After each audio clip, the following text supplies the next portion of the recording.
Hi, this is Eva of Eva's House of Spirit, and today I'm going to show you how to use dental floss to get someone to speak up or speak the truth. Recently, on Facebook in Eva's House of Spirit, I started an exercise where I asked group members to name things that are not commonly associated with magical practice or magical work. I asked them to do this because I really do firmly believe that there is magic in everything. And anything can be used for a magical purpose, I believe, if you really think about it. So someone suggested dental floss, and I was telling them how you can use floss either with a needle when you make a doll. You can use it for the opposite of what I'm suggesting in this video. You can sew up the doll's mouth in order to keep someone from speaking, or you can use dental floss. Being that it's associated with getting things out of the mouth, you can use it to get someone to speak up or speak out, and I'm going to show you how to do that today. If you're not a member of Eva's House of Spirit, I highly suggest that you go to the links that I have featured on my channel art in the corner, in the upper right-hand corner, or in the About section here on my channel. I also link my Facebook group, Eva's House of Spirit, and you would probably really, if you enjoy this channel, you would really enjoy the discussions, the resources, the ideas. We really come up with some wild stuff on there, and I think you may want to consider joining. So back to what we're doing here. The first thing you're going to need is a piece of cardboard that has nothing printed on either side. You don't want to use like the back of a cereal box or something, and the reason why I say that is because there are words and colors and symbols and designs printed on, one side of a cereal box. And I feel that if you use a piece of cardboard like that for what we're going to do today, it could subconsciously affect the process of your work. It could add influences that you did not have intended for your work, because advertising uses a lot of symbolism, and they like to drop in a lot of subliminal ideas, in how they present an advertised image, like a design for a product. So you don't want to use cardboard from the back of a cereal box or something. You want just plain cardstock. It can be any color. You could choose a color that is in accord with what exactly you want to make this person speak up or speak out about. White is probably your all-purpose color. You can also use like brown cardstock, like the real natural, like unbleached cardstock, and that's what I'm using in this example. What you want to do first, I'm going to show you what I have created here as a petition. I'm going to explain it all. The first thing you're going to start with when you have your pen is you're going to draw the open lips of the mouth. It doesn't have to be, now none of this has to be super artistic. You don't need to be like, Botticelli or like, no, it's not like, you're not drawing, you're not making the Sistine Chapel. You're putting an idea on paper, and all that matters is that to you, you feel it, you know it. So don't worry about how pretty it looks. It should just be something that you feel. Draw the lips of the mouth. Okay, that's the starting point. That's the easiest way to begin this. I usually start the top lip and then I start the bottom lip. Okay, so you get this space.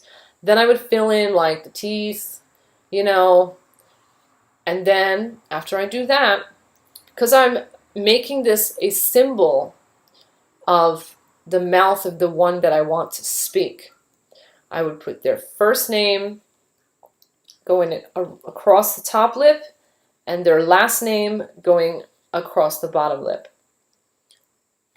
Then the next thing you're going to be doing is you're going to seal this image with an intention. You're going to basically lock that intention in there by using like this circular script. And I don't know if you can read this, but what the circular script says in this example is speak the truth. You would go around using cursive without lifting your pen. You must not lift your pen at all. If you need to cross I's, dot T's, you do that after you're done making the circle. you would write your intention. So in my case, it's like speak the truth, speak the truth, speak the truth, speak the truth, and I go all the way around. And the way that I do it is when my one hand is on the paper and I reach a point that I need to turn, I use my other hand and I turn it and I keep going. If you need to stop while you turn it with your other hand, that's fine. If you need to pull it over a little bit on the surface you're writing on, fine, but don't lift your pen. Don't lift your pen, because then you will break the circle, and you don't want to break the circle. And you would go all the way around, until you get back to that starting point, and then you would connect the end of the script to the beginning of the script. This is a method that's often used in hoodoo in making petitions to seal the petition, to like lock that intention in there. And you're going to do the same thing. So yes, circular script, and then you're going to lock your intent, then you're going to dot your I's and cross your T's at the end after you've like made the circle, connected it back again. Next step, you can use any symbol. It doesn't have to be crosses like I used here. You can use any symbol that is sort of like sanctified to you and associated with the truth. Put 3 of those symbols going around this to keep what they are saying kind of geared toward like the greater good, and kind of like to sanctify the words that you're trying to get out of their mouth. It symbolizes the truth that's, all around this situation. And it also helps to keep negative influences from interfering with what you're trying to do. So you can use pentacles, you can use sigils you've created yourself, you can use whatever you want to use from whatever path you happen to be in. A lot of people connect with crosses. You can use solar crosses. You can use like Magickal runes, like whatever you want to use as your symbol to go around this and just cover this with sanctification and truth and positivity. I suggest that you do that, those 3 points. So you've made your petition basically then. The next step is to cut out the circular hole here in the mouth. You can either use an X-Acto knife or you can use a scissor.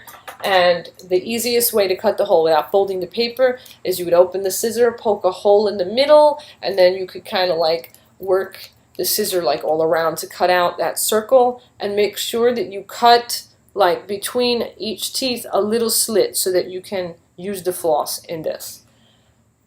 And by the way, when you're drawing up your petition, and even when you're doing the rest of what you're doing, you really should be thinking about and feeling the truth coming out, this person speaking, if you need to visualize or if you'd like to visualize what you're trying to bring about as if it is in the present tense happening. You can visualize that. That will lend more power to your work. But make sure you're putting, some intention and feeling behind this, and maybe some visualization. Because if you put nothing behind this and you just kind of go through the motions, I don't feel that it's as strong as if you were really to put a lot of yourself into this. So, okay.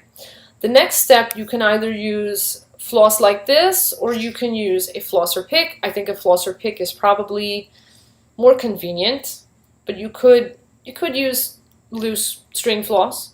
Still floss, it's all floss.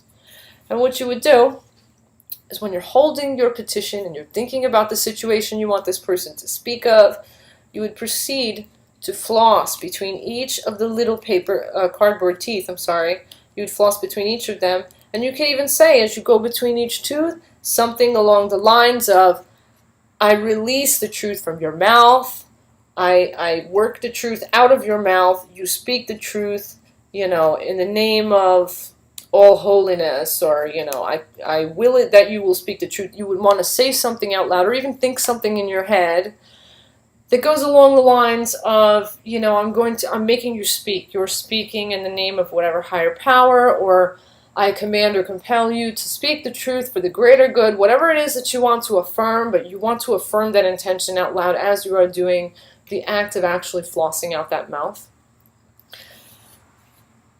And then the next step, this is really of no consequence. This is just a tool that it's whatever. You can throw it out when you're done.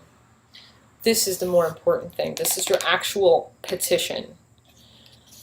The way that I would utilize this is in conjunction with the mirror magic that I suggested in my other videos to amplify the work so that it exists on this plane and in the other plane, that a sort of beacon of power is created between the worlds. What I would do to set this up is you have your cleansed and consecrated and sealed magical mirror. Then your petition face up would be on top of the mirror. Then you'd have your candle holder on top of that. Let's say I just used any holder. And then your dressed candle for the truth would go in the holder, and you would proceed to burn the candle. And you can change the candles and keep working the same petition, you know? So yeah, that's basically how I would utilize the dental floss, to have someone speak up. Let's say they're too quiet and they don't talk about their needs, or they don't ask for things they need, and it really, really would be good for them to speak up, and they somehow can't find their voice, where you can help them find their voice. Or if someone knows something and they need to reveal it because something big is hinging on this thing that they need to reveal, you can kind of coax that out of their mouth. One bit of advice, though, is before you use your cardboard, before you use your pen to draw your petition, before you use your dental floss to symbolically floss the truth out of their mouth to get it out, or anything here, your candle holder, your candle, whatever, before you fix anything, you really probably should pass it through incense smoke to get rid of any like residual vibes from wherever these things happen to come from, or just daily handling. You want to be sure that everything you use is clean and clear and ready for your intentions to be put into them, so that your work is not affected by any outside influence. So that's today's video. And if you enjoyed this video, please like it here on YouTube. You can like it on Facebook too, that's cool.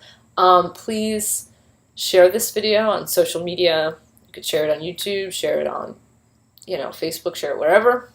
And please, I welcome you to subscribe and join Eva's House of Spirit on Facebook. I really highly doubt that you would regret it. I think you'd get a lot from it. So, blessed be an Ashe, and I'll see you next time.